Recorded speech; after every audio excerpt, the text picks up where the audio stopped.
क्या आपकी आंखें स्वेलिंग के मसले से दो चार हैं या हर 2-3 दिन बाद आपको आंखों से पानी आता है और जलन की शिकायत रहती है? घबराइए नहीं, क्योंकि बढ़ती हुई उम्र के साथ होने वाले कुछ गैर मामूली मसाइल का ये भी एक हिस्सा है।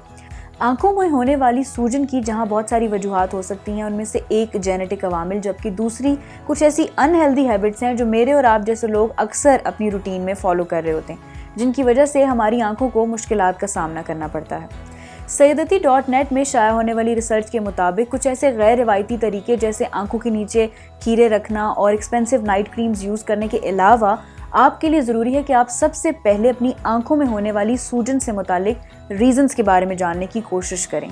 आपकी आंखों में सूजन और वर्म के क्या असबाब हो सकते हैं? याद रखें कि जिस्म के किसी भी हिस्से में किसी भी वक्त ज़रूरत से ज़्यादा सूजन हो सकती है, जिसे वर्म कहा जाता है। वर्म एक मेडिकल टर्मिनोलॉजी है जो आंखों के इर्द गिर्द मौजूद स्यालों के ग्रुप के लिए इस्तेमाल की जाती है।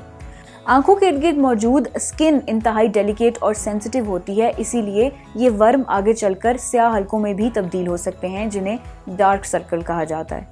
कुछ लोगों को ये जानकर हैरत हो सकती है कि आंखों के हिस्से में माया क्यों जमा होता है और इसमें सूजन क्यों आती है। इसकी एक बड़ी वजह हमारी कुछ ऐसी आदत हैं जो हमारी आंखों की सूजन में अहम किरदार अदा करती हैं। बहुत ज़्यादा नमक का इस्तेमाल। सबसे पहले अपनी डाइट रूटीन में नमक की मिकदार को चेक करें। नमक खुद ब खुद जिस्म के माया को इकट्ठा कर लेता है, जो आपकी आंखों और दिल के लिए ज़्यादा अच्छा नहीं है। दिल का दौरा पड़ना और फॉलेज होने की भी यही वजह बताई जाती है। तजवीज़ किया जाता है कि आप रोज़ाना 2300 मिलीग्राम से ज़्यादा नमक का इस्तेमाल ना करें। इस हवाले से मज़ीद जानने के लिए आप विज़िट कर सकते हैं उर्दू न्यूज़ की लाइफस्टाइल कैटेगरी को। जानने के लिए देखते रहिए urdunews.com।